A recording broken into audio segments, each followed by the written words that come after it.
أيضا اليوم راح يكون عندنا مسرحية.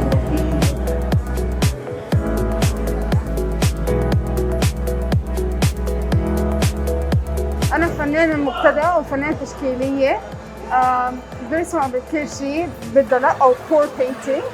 اشتركت اليوم بالمعرض تبع الارت ايفنت تبعت ارت باتل.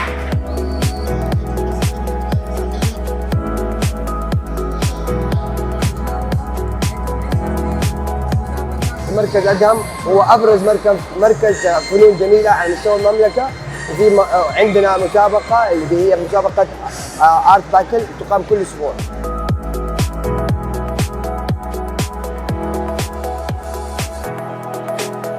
طبعا كلها دعم من الدكتور طلال، سواء الموهوبين او الفنانين التشكيليين او الحرفيين. احنا هنا عندنا مسابقه وعندنا فعاليات وعندنا مسرحيات سواء للاطفال او للكبار، فاهلا بكم، ومركز ادهم بيت لكل فنان.